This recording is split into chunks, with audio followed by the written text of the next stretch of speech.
Mensagem: perfeita força por perfeita debilidade. William Marion Branham, domingo de manhã, 19 de novembro de 1961, Jeffersonville, Indiana, Estados Unidos da América. Bom dia, amigos. É bom sair novamente nesta manhã, uma manhã com mistura de chuva e neve. Sei que muitos de vocês tiveram que dirigir bastante, pois vieram de longe. E temos esses amigos preciosos que vêm de Chicago, Alabama, Geórgia, Tennessee, Illinois e de todas as partes nesses dias. Então estamos confiando que Deus lhes dará segurança enquanto viajam. E nossa oração é que Ele os proteja ao longo das estradas, nessas pistas perigosas que ficam escorregadias no inverno. E este é um lugar ruim no inverno. É o lugar mais bonito que existe na primavera e no outono, mas no inverno e no verão é muito ruim. Agora, suponho que ainda não estão gravando ali dentro. Gostaria de fazer uma afirmação a respeito do domingo passado na mensagem.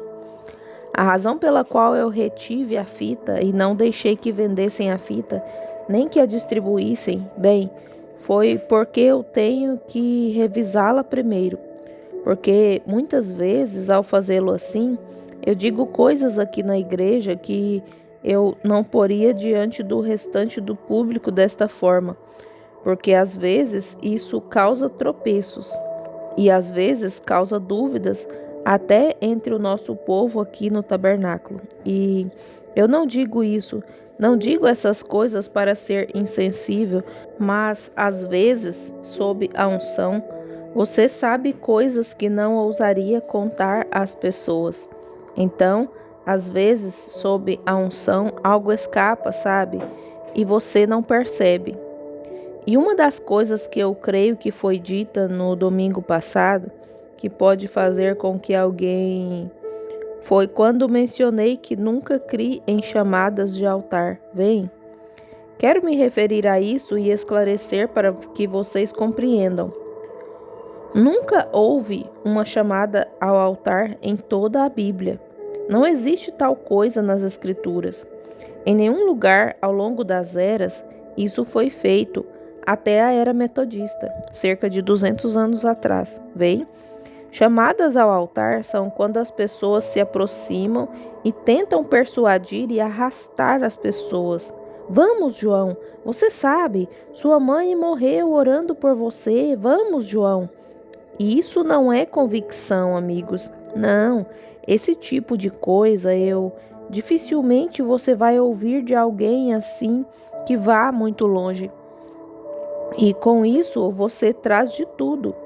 Essa é a razão pela qual a igreja está toda confusa do jeito que está hoje. É por causa dessas coisas. Com convicção você não tem que dizer nada, irmão. Deus está ali e já fez a obra. E dizendo Pedro ainda estas palavras, caiu o Espírito Santo sobre todos os que ouviam a palavra. Vem. Não houve chamada de altar, vejam, não houve tal coisa. Pois bem, o altar é o lugar de oração, onde cada pessoa que vem à igreja deve primeiro ir, ajoelhar-se no altar, orar silenciosamente a Deus e apresentar seu pedido de oração e por seus entes queridos e agradecer a Deus pelo que tem sido feito por eles, e então voltar para o seu assento. E assim, a igreja é o lugar onde a palavra de Deus e o julgamento começa pela casa de Deus, onde se dá o julgamento da palavra. Então, mas hoje nós mudamos muito isso. Agora, eu não tenho nada contra qualquer um que faça chamadas de altar. Veja, e eu mesmo já fiz muitas e provavelmente farei muitas outras se continuar. Mas para mim, veja, você recolhe demais. E não há nada contra isso, nenhum mal nisso, está tudo bem, Porque, ouçam, Jesus disse, ninguém pode vir a mim se o Pai que me enviou o não trouxer. Todo o que o Pai me dá virá a mim. Correto. Então, veja, eles estão... Isso descarta por completo a chamada de altar. Veem? Compreendem isso? Todo o que o Pai... Nossa responsabilidade é pregar a palavra. A Bíblia diz: todos quantos creram foram batizados. Arrependei-vos e cada um de vós seja batizado em nome de Jesus Cristo para perdão dos pecados. O quê? Seja batizado em nome de Jesus Cristo para perdão dos pecados. Veja, e recebereis o dom do Espírito Santo. Mas quando você persuade, arrasta e amedronta as pessoas e as convence, as pessoas devem vir sensatamente, sobriamente, sob convicção e receber a Cristo. Então, a primeira coisa que elas fazem assim que recebem a Cristo, sentadas em seus lugares, é serem batizadas em nome de Jesus Cristo, para perdão daqueles pecados dos quais foram convencidas de que estão errados. É assim que são perdoados de seus pecados, vejam, porque eles se arrependeram, foram batizados como um memorial perante as pessoas que eu recebi a Cristo como meu Salvador pessoal. Então você é um candidato ao Espírito Santo. E agora, muitas pessoas continuam persuadindo e chamando ao altar e assim por diante, o que está tudo bem. Eu concordo com isso. Está perfeitamente certo na minha opinião. Qualquer um que queira fazer isso. Mas, para mim, não é bíblico, sabe? E por isso eu gosto de ficar com as Escrituras. E assim, a razão pela qual eu retive aquela fita foi porque, se a divulgassem, teríamos 500 cartas por semana para responder. Simplesmente toque em uma pequena tradição de alguém e é só o que você tem que fazer, e então tudo se repete. E eu penso que muitas vezes sou crítico demais em relação a coisas diferentes assim, e eu não quero ser assim. Mas às vezes o ofício te leva nessa direção, sabe? E te faz inclinar para esse lado. Então, tenho certeza de que as pessoas entendem isso. Agora, somos muito agradecidos por ainda termos um Pai Celestial bondoso que olha para os nossos erros e não os imputa a nós. Eu estava lendo o livro de Romanos, no capítulo 4, onde Paulo escreveu o comentário divino sobre a vida de Abraão. Sabemos que Abraão muitas vezes ficou meio frustrado, como nós ficamos, mas quando seu comentário foi escrito, não foi mencionada nenhuma de suas frustrações. Vejam bem, nunca foram mencionadas. Foi dito: Abraão não duvidou da promessa de Deus por incredulidade, mas foi fortificado na fé, dando glória a Deus. Veem? E é assim que espero que o meu seja escrito lá em cima. Não meus erros e tudo mais, mas somente o que tento fazer, a intenção do meu coração de fazer pelo povo de Deus. E agora, viemos nesta manhã para tentar trazer aqui uma pequena mensagem que talvez o Senhor tenha nos incumbido de transmitir às pessoas. Esperamos que ela faça bem a vocês e a mim, porque estamos juntos e vivendo em um tempo tremendo nos últimos dias.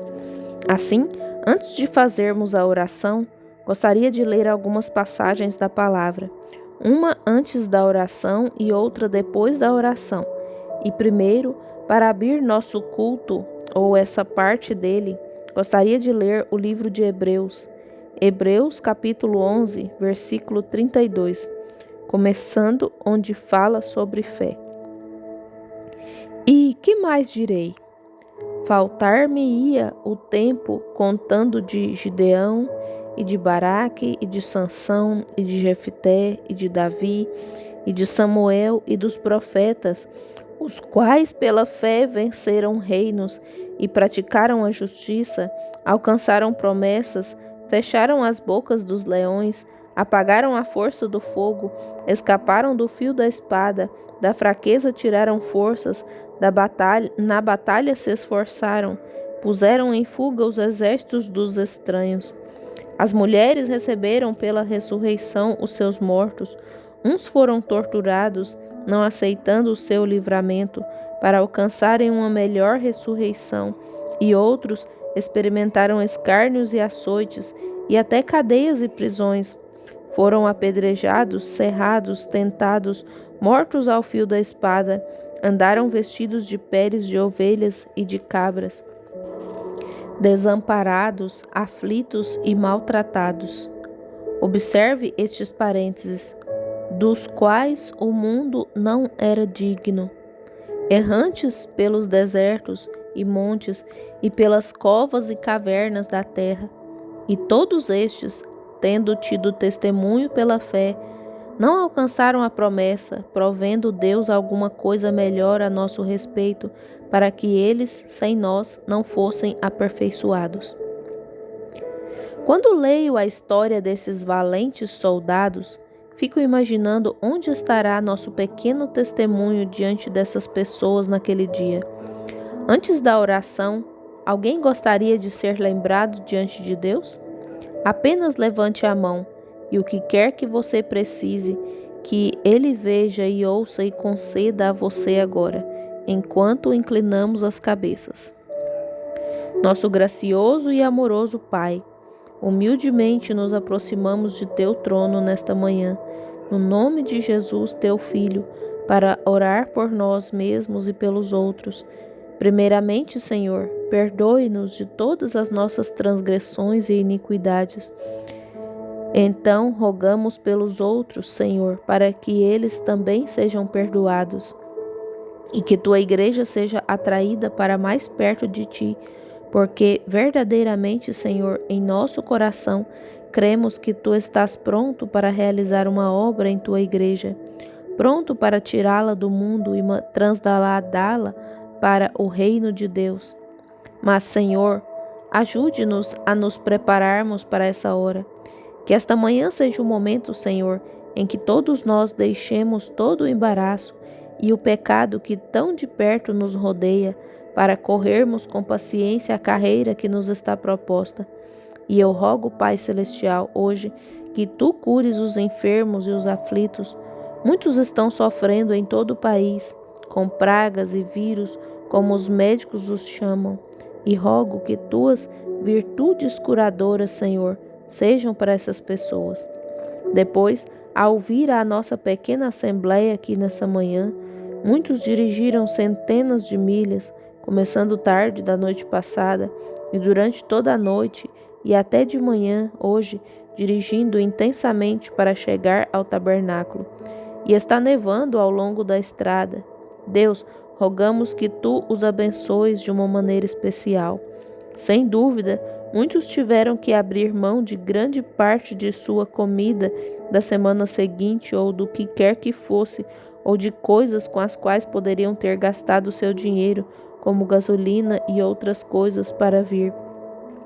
Deus, aquele que vem a Ti vazio, regressará cheio.